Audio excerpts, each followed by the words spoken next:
खोटं जगाच्या समोर येणार आहे, त्यांचे मुखवटे गळून पडणार आहेत. ते हँगमॅनच्या सिच्युएशन मध्ये येतील की आपण एवढ्या सफाईने खोटं बोललो, सगळ्यांना वेडं बनवलं, पण कसं काय आपला घाणेरडा चेहरा जगासमोर आला. आणि ज्या लोकांच्या मदतीने हे माच करत होते, तुमच्यासारख्या गरिबाला फसवत होते आणि निंदा नालस्ती करत होते, त्या लोकांच्यात आणि ह्यांच्यात हाणामारीची भांडणं होतील आणि हे दोघं एकमेकांचे शत्रू होतील.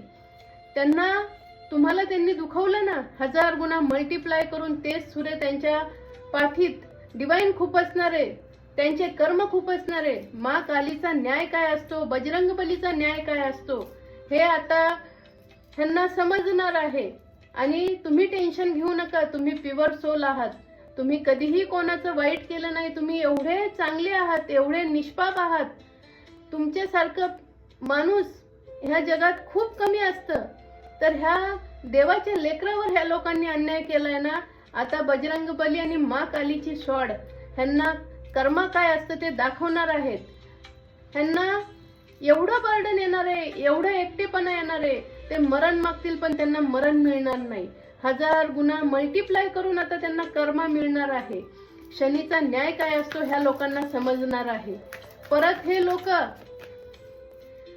कन्फर्मेशन तेच कार्ड परत येते, कारण तुम्ही जे देता ना तेच तुम्हाला मल्टिप्लाय करून डिवाइन परत देत असतं. त्यामुळे तुम्ही हा विचार करू नका की एखाद्या गरीबाला फसवलं आणि त्याची मागे निंदा नालस्ती केली म्हणजे तुमचं सगळं झालं, तुम्हाला कुणीच बघत नाहीये, सगळी दुनिया वेडी आहे.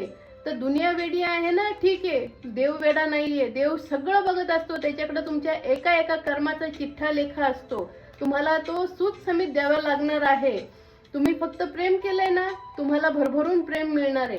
पण ह्या लोकांना तुमच्यासारखी व्यक्ती त्यांच्या आयुष्यातनं कायमची त्यांनी गमावलेली आहे. तुमच्यासारखा सच्चा साथी त्यांनी गमावलेला आहे. ह्या लोकांच्या आयुष्यात फक्त आता निंदा नालस्ती, दुःख, क्लेश, कलह आणि गरिबी आणि दारिद्र्य काय असतं हे त्यांना समजणार. कोणीही ह्यांची साथ देणार नाही. ह्यांनी जे केलं ना छल कपट, तेच त्यांच्या आयुष्यात मरस्तोपर्यंत त्यांना बघावं लागणार. ते मरण मागितलं तरी त्यांना मरण मिळणार नाही. त्यामुळे चांगलं करा, कधी कुठल्या सच्च्या व्यक्तीला फसू नका, सच्च्या काय कुणालाच फसू नका. चांगलं करा, चांगलंच तुमच्या जवळ येणार. वाईट केलं ना तर तुमचा आज न उद्या तुमच्याकडे ते परत येतच येतं. त्यामुळे तुम्हाला कर्म मिळणार म्हणजे मिळणार.